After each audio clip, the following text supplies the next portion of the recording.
Assalamualaikum warahmatullahi wabarakatuh. Kami dari kelompok 1 yang akan mempresentasikan tentang fikih wakaf.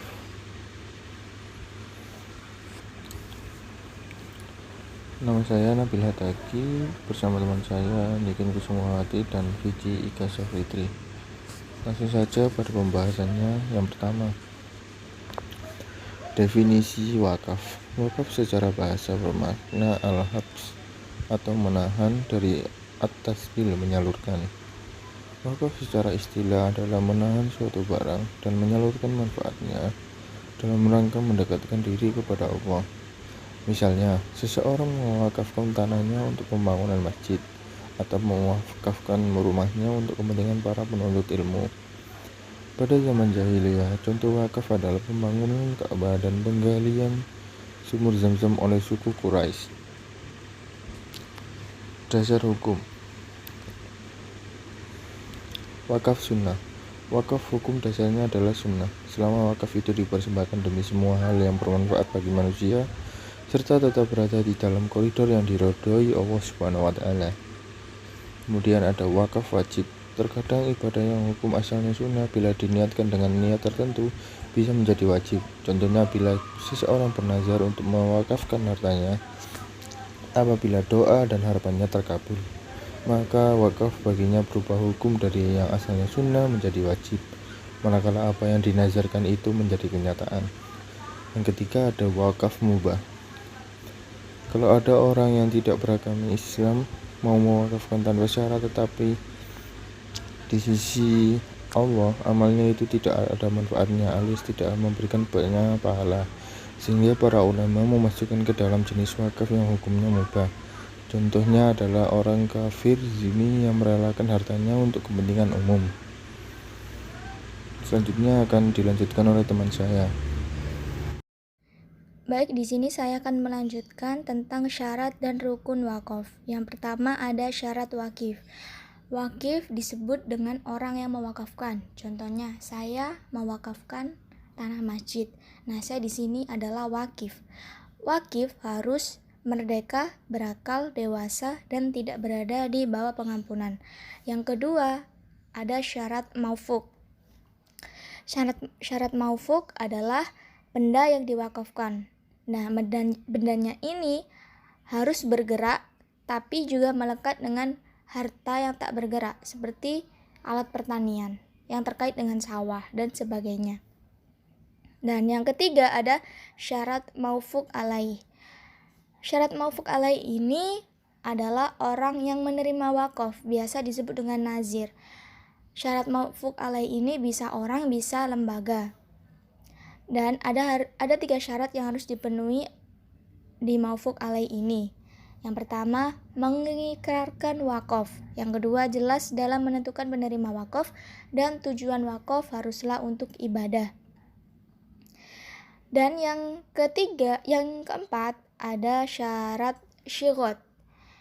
Syighot ini berupa ikrar, isyarat, atau tulisan dari wakif untuk menyatakan dan menjelaskan keinginannya.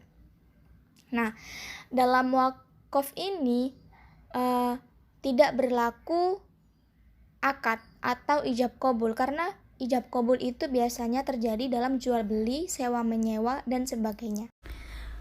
Baik, selanjutnya saya akan menjelaskan mengenai macam-macam wakaf. Jadi ada 2 jenis wakaf. Yang pertama adalah wakaf ahli dan yang kedua adalah wakaf ghairi. Jadi wakaf ahli itu wakaf yang ditujukan kepada orang-orang tertentu, seseorang atau keluarga si wakif atau bukan. Wakaf seperti ini juga disebut dengan wakaf zuri. Apabila ada seseorang mewakafkan sebidang tanah kepada anaknya, lalu kepada cucunya, wakafnya sah dan yang berhak mengambil manfaatnya adalah mereka yang ditunjuk dalam pernyataan wakaf. Wakaf untuk keluarga ini secara hukum Islam dibenarkan berdasarkan hadis Nabi yang diriwayatkan oleh Bukhari dan Muslim dari Anas bin Malik tentang adanya wakaf keluarga Abu Thalhah kepada kaum kerabatnya. Dalam satu segi, wakaf ahli ini baik sekali karena si wakif akan mendapatkan 2 kebaikan, yaitu kebaikan dari amal ibadah wakafnya, juga kebaikan dari silaturahmi terhadap keluarga yang diberikan harta wakaf. Namun, pada sisi lain, wakaf ahli ini sering menimbulkan masalah.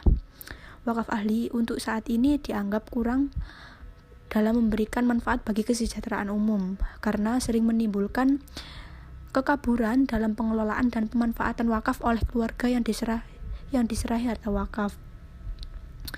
Dan di beberapa negara tertentu seperti Mesir, Turki, Maroko, dan Aljazair, wakaf untuk keluarga telah dihapuskan karena pertimbangan dari berbagai segi.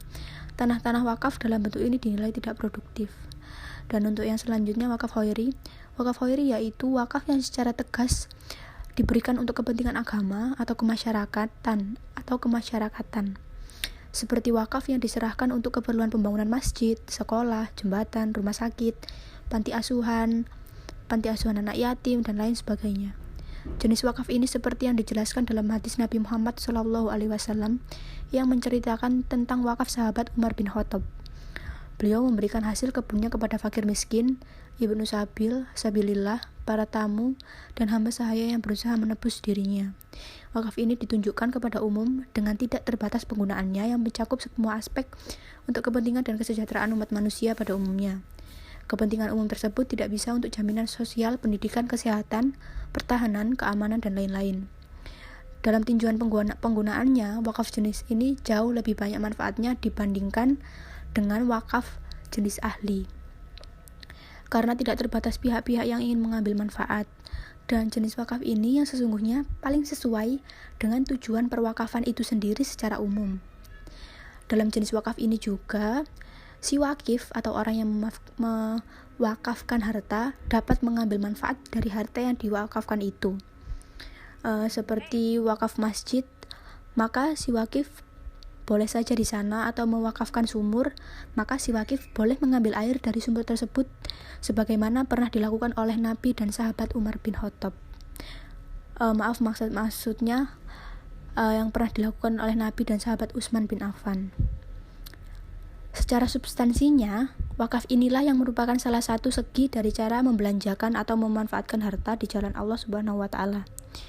Dan tentunya kalau dilihat dari manfaat kegunaannya, merupakan salah satu sarana pembangunan baik di bidang keagamaan, khususnya peribadatan, perekonomian, kebudayaan, kesehatan, keamanan, dan sebagainya. Dengan demikian, benda wakaf tersebut benar-benar terasa manfaatnya untuk kepentingan umum, tidak hanya untuk keluarga atau kerabat yang terbatas.